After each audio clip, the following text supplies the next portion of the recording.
اعوذ باللہ من الشیطان الرجیم بسم اللہ الرحمن الرحیم۔ سورہ طور کی آیتیں پڑھ رہا ہوں، آیت نمبر 17 سے لے کر آیت نمبر 20 تک۔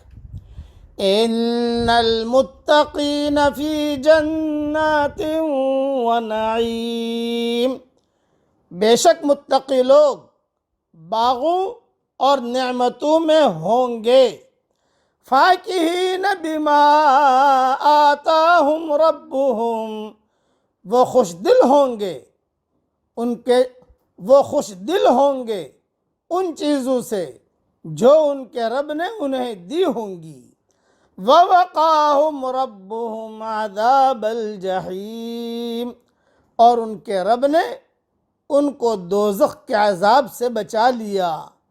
کلوا واشربوا ہنیئا بما کنتم تعملون، کھاؤ اور پیو مزے کے ساتھ اپنے اعمال کے بدلے میں۔ متکئین علی سرر مصفوفہ وزوجناہم بحور عین، تکیہ لگائے ہوئے صف بصف تختوں کے اوپر، اور ہم بڑی بڑی آنکھوں والی حوریں ان سے بیاہ دیں گے۔ اب اس میں تفسیر کی اور تفصیل کی تو بہت ضرورت ہے ان 2-3 آیتوں کے اندر۔ جہاں تک حوروں کا تعلق ہے اس کی ساری تفسیر میں نے ریاض التفسیر میں تو اپنی جگہ ہے، لیکن بکھرے موتی جلد 5 میں نے اس کا ساری حدیثیں جمع کر دی ہیں۔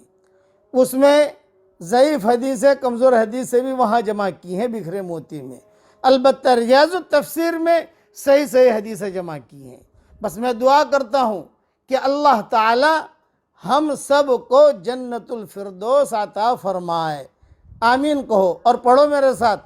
اے اللہ تو ہم سب کو جنت الفردوس عطا فرما، اے اللہ تو ہم سب کو جنت الفردوس عطا فرما، اے اللہ تو ہم سب کو جنت الفردوس عطا فرما، اور اے اللہ تو ہم سب کی جہنم سے حفاظت فرما، اے اللہ تو ہم سب کی جہنم سے حفاظت فرما، اے اللہ تو ہم سب کی جہنم سے حفاظت فرما۔ اللہ تعالیٰ یہ دعائیں ہم سب کے لیے قبول فرمائے۔ حدیث شریف میں آتا ہے جو 3 مرتبہ جنت مانگتا ہے تو جنت خود ویزا بھیجتی ہے، جنت خود ویزا بھیجتی ہے۔ کیا مطلب کہ جنت خود دعوت دیتی ہے، دعا کرتی ہے کہ اللہ پاک اسے لے آ، اسے لے آ، اسے لے آ۔ جہنم سے پناہ مانگتا ہے تو جہنم خود کہتی ہے کہ اللہ پاک میرے پاس مت لانا، میرے پاس مت لانا، میرے پاس مت لانا۔ اس لیے یہ مانگتے رہنا چاہیے۔ ایک حدیث میں 7 مرتبہ ہے اور ایک حدیث میں 3 مرتبہ ہے۔ اللہ تعالی ہم سب کو بڑی بڑی جنتوں میں اور ہماری قیامت تک کے آنے والی نسلوں کے ساتھ ہم سب کو جنت الفردوس میں حضرت محمد صلی اللہ علیہ وسلم کے پڑوس میں اللہ تعالی ہم سب کو جمع فرمائے، آمین۔ وآخر دعوانا ان الحمدللہ رب العالمین۔